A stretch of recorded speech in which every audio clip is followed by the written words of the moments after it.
Hello everyone, welcome back to our channel. Happy Rakshabandhan to all of you. आप सभी लोग कैसे हैं? काफ़ी दिनों बाद हमारी मुलाकात हो रही है। आई होप कि आप सभी लोग अच्छे होंगे और आप सबकी प्रिपरेशन काफ़ी अच्छी चल रही होगी। अभी DSSB फुली एक्टिव है, पूरी तरह से फुल ऑन एक्टिव मोड में चल रहा है। जो भी आपके पेंडिंग एग्ज़ाम्स थी उनकी डेट्स आ गई है, ऑलमोस्ट सभी की डेट्स आ गई है।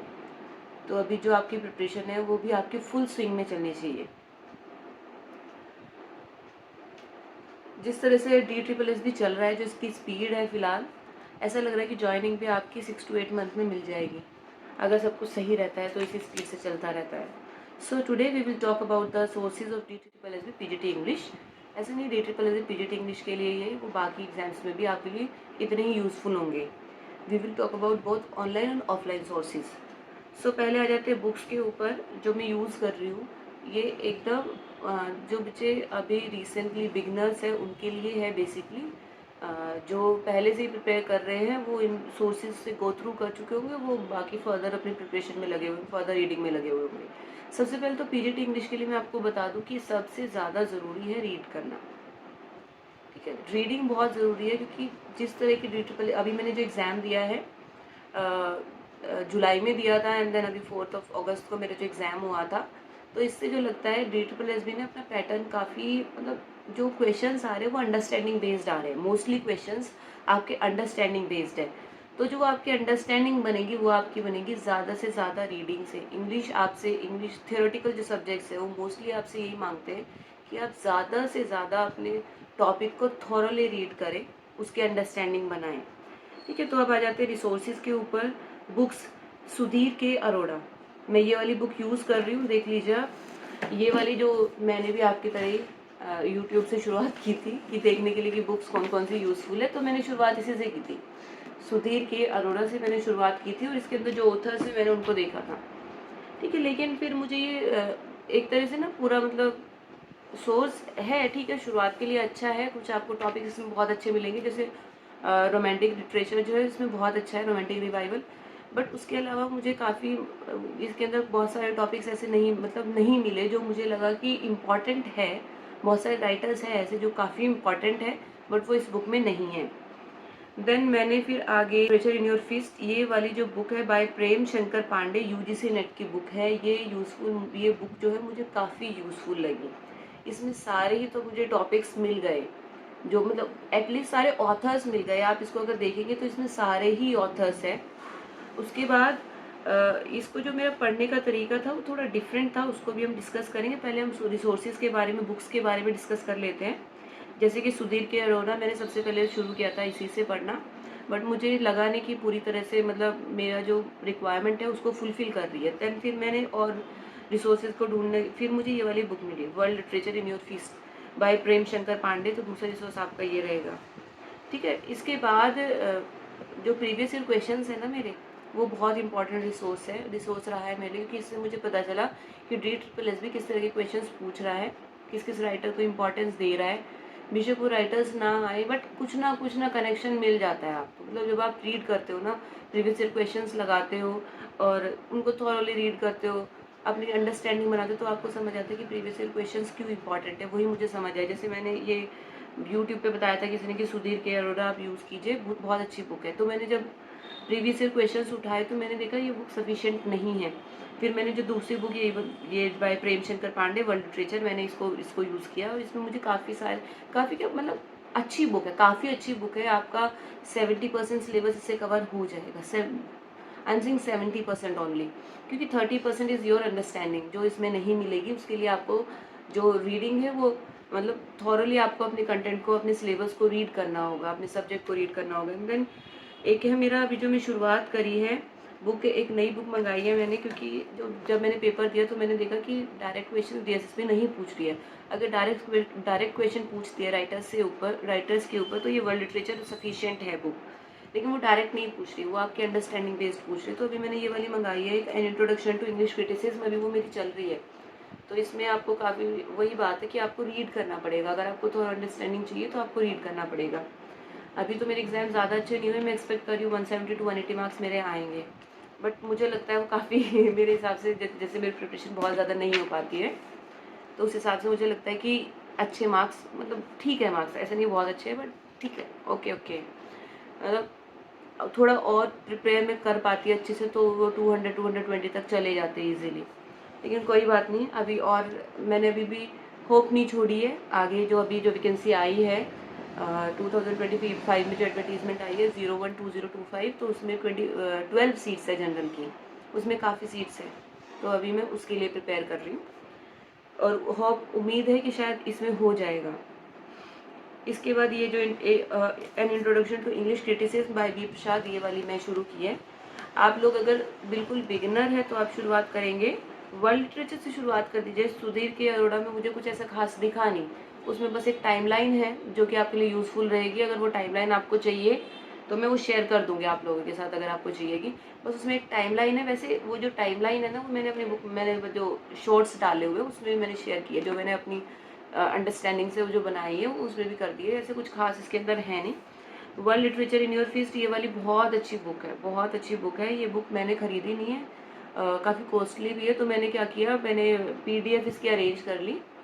काफ़ी सारे ग्रुप्स हमने ज्वाइन किए हुए स्टडी ग्रुप से, तो वहाँ पे पीडीएफ मुझे मिल गई और जो मुझे टॉपिक पढ़ना होता था मैं उसी का प्रिंट आउट निकलवाती थी और पढ़ती थी। बाकी कुछ यूट्यूब से भी पढ़ती थी, ऐसा नहीं है सिर्फ आप उससे लिमिटेड रहते हो एक बुक से ही। अगर एक टॉपिक को आपको अच्छे से पढ़ना है तो आपको बहुत सारी सोर्सेज से पढ़ना होगा, बट जो आपके नोट्स जो बनने वाले वो क्रक्स होना चाहिए उन सभी रिसोर्सेज का, क्योंकि आपके पास टाइम नहीं होगा लास्ट में कि आप सभी रिसोर्सेज से एक साथ पढ़ेंगे। जो आप नोट्स बना रहे हो वो ऐसे बनाएंगे कि सभी का क्रक्स उस आपके नोट्स के अंदर हो, जो भी रिसोर्सेज से आप पढ़ रहे हैं। उसके बाद जो बहुत इंपॉर्टेंट है वो है मास्टर्स। अगर कोई भी टॉपिक है आपको नहीं समझ आ रहा है, आपको नहीं मिल रहा है, तो masters in English literature IGNOU का स्टडी मटेरियल है MEG करके, उसके जो स्टडी मटेरियल है ऐसे MEG 1 MEG 2, तो आप उसमें भी देख सकते हैं, ये भी काफ़ी यूज़फुल रहने वाला है। ठीक है, उसके बाद मैंने एक MCQ के लिए बुक मंगवाई थी, ये उपकार की बुक है। ठीक है, इसमें सारे ही ऑलमोस्ट सारे ही टॉपिक्स के MCQ दिए हुए हैं, सभी हैं, काफ़ी MCQ क्वेश्चंस इसके अंदर हैं, तो आप इसको यूज़ कर सकते हैं। ये बहुत यूज़फुल रही, मेरे लिए भी बहुत यूज़फुल रही, देखिए। ठीक है, तो आप इसको यूज़ करेंगे। उपकार की ये है objective history of English literature. ठीक है, और वो जो बताया आपको masters in English literature IGNOU का स्टडी मटेरियल है, आप उसको भी यूज़ कीजिए। तो ये तो हो गए आपके ऑफलाइन रिसोर्सेज सारे। अब आ जाते हैं ऑनलाइन रिसोर्सेज पर। तो मैंने जो कल्याणी मैम है उनके कुछ वीडियोस देखी है, काफ़ी यूज़फुल है, लेकिन उनकी वीडियोस ऐसी नहीं है कि बहुत ही ज़्यादा ईजी लैंग्वेज में, मतलब है अच्छा है, उसके आपको ना नोट्स बनाने पड़ेंगे। इन्फॉर्मेटिव वीडियोस है उनकी, काफ़ी अच्छी है। ठीक है, उसके बाद स्टडी लवर कपिल गांगवानी, ये इनका चैनल भी काफ़ी अच्छा है। और ये सबसे ज़्यादा अच्छा मुझे लगा समरी के लिए, समरी के अच्छे लिए अच्छा है। अंडरस्टैंडिंग इतनी नहीं बनेगी इससे, उसकी तो आपकी रीडिंग से ही बनेगी, आपको रीड करना पड़ेगा। ठीक है, actually no critical understanding you will gain from these online resources. So अगर आप चाहते हैं आपकी अंडरस्टैंडिंग बने तो आपको ऑफलाइन रिसोर्सेज पर ही जाना पड़ेगा। और आप अपना टाइम, जब भी आप पढ़ने बैठे तो आप अपना टाइम डिवाइड करके बैठिएगा कि इतना टाइम मैं ऑनलाइन को दूंगा, इतना टाइम मैं ऑफलाइन को दूंगा। आप कभी भी सिर्फ ऑनलाइन से नहीं पढ़िए कि ऑनलाइन से ही नोट्स बन, नहीं, ऑफलाइन रिसोर्सेज से भी आप पढ़िए। और ये जो बुक है ना जो मैंने आपको बताई है, world literature in your feast, Prem Shankar Pandey की, UGC नेट की, ये बहुत यूज़फुल बुक रहने वाली है आपके लिए। तो इसको टॉपिक वाइज पढ़ेंगे और जो प्रीवियस ईयर क्वेश्चन है ना उनको लगाइए, वेरी इंपॉर्टेंट। अभी जो लेटेस्ट आए उनको भी लगाइए, जो इससे पुराने वाले उनको भी लगाइए। ऐसा नहीं कि ये इंपॉर्टेंट है वो नहीं है, हर एक, देखिए प्रीवियस ईयर क्वेश्चंस जो होते हैं उनको लगाने का रीज़न क्या होता है। जैसे हमने कोई टॉपिक पढ़ लिया, हमें लगता है अब हमारा सिलेबस हो गया पूरा भाई, अब हमें ज़रूरत नहीं है, बट अब जब आप प्रीवियस ईयर क्वेश्चंस उठाते हो, पेपर उठाते हो प्रीवियस ईयर का, तो आपको पता चलता है कि ये वाला टॉपिक ना आपका नहीं हुआ है, आपको इसको भी पढ़ना है। ठीक है, तो ऐसा नहीं है कि वो उसमें से रिपीट होगा, बट आपको ये पता चलेगा क्योंकि आपका जो आपने पढ़ा है वो कितना कितना कवर किया, और अभी भी कुछ पार्ट्स है जो मिसिंग है, तो वो जो आपके मिसिंग पार्ट्स है ना उनको फुलफिल करेगा वो। ऐसा नहीं उसमें से उठा के सीधा क्वेश्चंस आएंगे, लेकिन वो जो टॉपिक्स है ना उसमें से क्वेश्चंस आएंगे।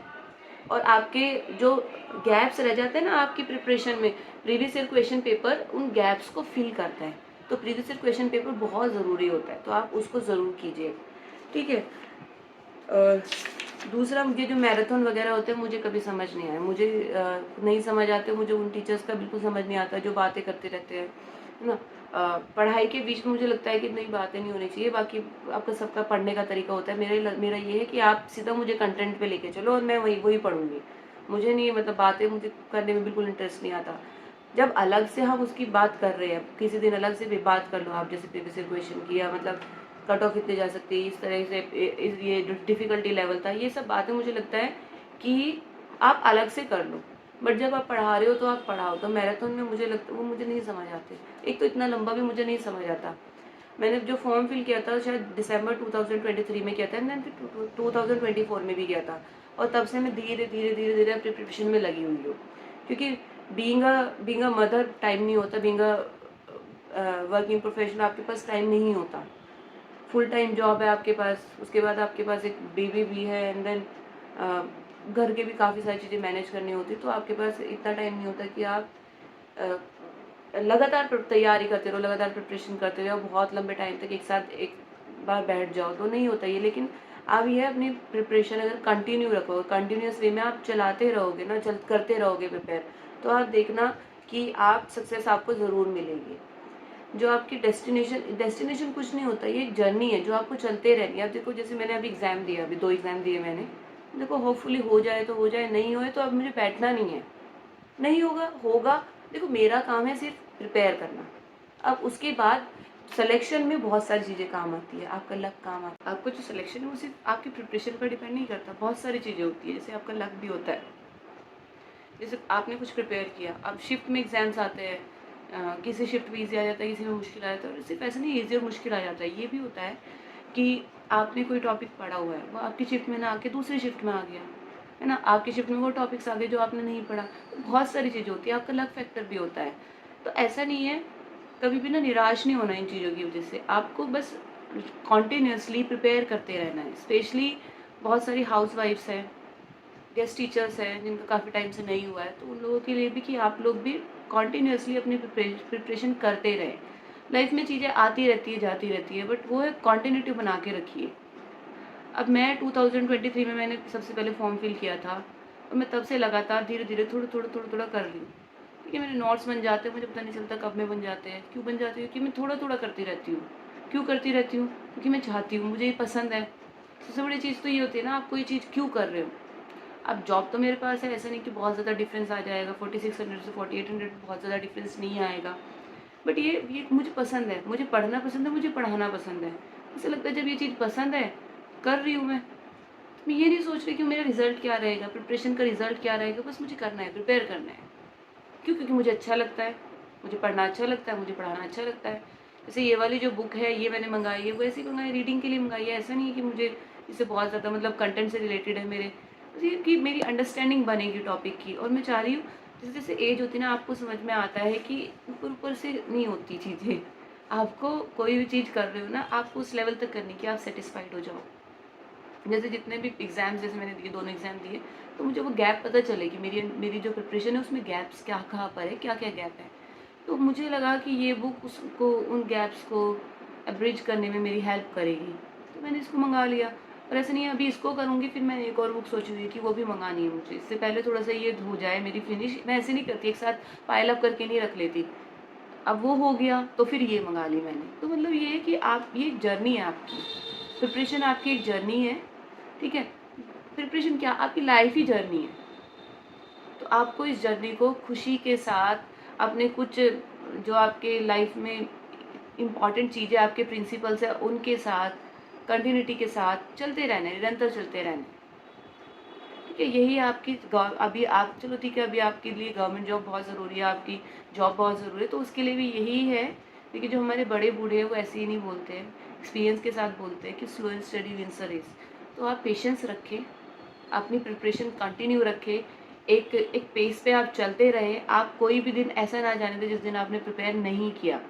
इस बार जो मेरी जो स्ट्रैटेजी थी पीजीटी इंग्लिश के एग्ज़ाम की, तो वो ये थी कि मैं पेपर 1 को पूरी तरह से मतलब उसमें मुझे कुछ भी नहीं छोड़ना। जैसे मेरी रीज़निंग और मैथ्स काफ़ी स्ट्रॉन्ग पोर्शंस है मेरे, बट मैं छोड़ देती हूँ कभी-कभी, टाइम का क्रक्स हो जाता है तो उसको छोड़ देती हूँ मैं।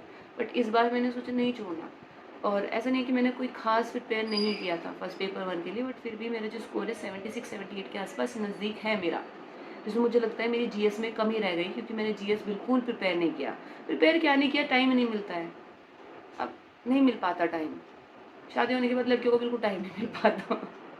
तो ऐसा लगता है कि वो वाली कमी कहीं न कहीं रह जाती है, बट फिर भी कोई बात नहीं, अब क्या कर सकते हैं, लाइफ़ है। जो आता है मतलब लाइफ में तो चीज़ें चलती ही रहती है ना, उसके बाद भी जो चीज़ें आपको पसंद है, आपके लिए ज़रूरी है, आप उसके लिए टाइम निकालते हो, आप टाइम निकालो। अब मैं एक छोटी सी स्पेशली ये मैं बात बोल रही हूँ हाउसवाइफ्स के लिए, या जो घर से मतलब जिनके बच्चे भी है, तो मैं क्या करती हूँ, मैं स्कूल से आती हूँ and I took a small nap, 15 to 20 minute का एक नैप लेती हूँ। जब मैं अपने बेबी को सुलाती हूँ, उसको सुलाने के बाद वो नैप खत्म होने के बाद मैं उठ जाती हूँ। उठने के बाद ये मुझे पढ़ना है मैं पढ़ती हूँ, नहीं तो मुझे वीडियोज़ बनानी है तो मैं बनाती हूँ। तो इस तरह से मैं चीज़ें करती हूँ। ऐसा नहीं कि लाइफ किसी की भी ईज़ी नहीं है, ठीक है? अगर आपको ये लगता है कि भाई जिसकी जॉब लग गई उसकी लाइफ बहुत ईज़ी हो गई, नहीं। आपकी जॉब नहीं लगी तो आपकी लाइफ मुश्किल है, नहीं। जो प्रिपरेशन वाला टाइम है वो सबसे अच्छा टाइम होता है। अपने इस टाइम को एन्जॉय करो। जितना ज़्यादा मतलब इस टाइम से जितना ज़्यादा आप बेनिफिट ले सको उतना ज़्यादा बेनिफिट लो। ये टाइम वापस नहीं आने वाला और आप बाद में याद करेंगे। चलिए तो अपनी वीडियो को यहीं ख़त्म करते हैं। आपको अच्छी लगी हो तो लाइक कीजिए, शेयर कीजिए, सब्सक्राइब कीजिए, कमेंट कीजिए। कोई डाउट है, कोई क्वेरी है तो आप कमेंट कमेंट कीजिए। मैं सभी लोगों का कमेंट का रिप्लाई देने की कोशिश ज़रूर करती हूँ, अगर वो अच्छा होता है तो। मतलब ऐसे ही कुछ लोग कुछ भी कमेंट कर देते तो उसको तो क्या ही रिप्लाई देना, उसको मैं इग्नोर करती हूँ। सोचती हूँ जिसमें जितना अकल है, जितना दिमाग है, उतना उतना वो बात करता है ना? तो कोई बात नहीं, लेकिन जो जेन्युइन है, जेन्युइन आपने अगर कुछ पूछा है तो मैं उसका रिप्लाई देने की कोशिश ज़रूर करती हूँ। Thank you very much for watching my video.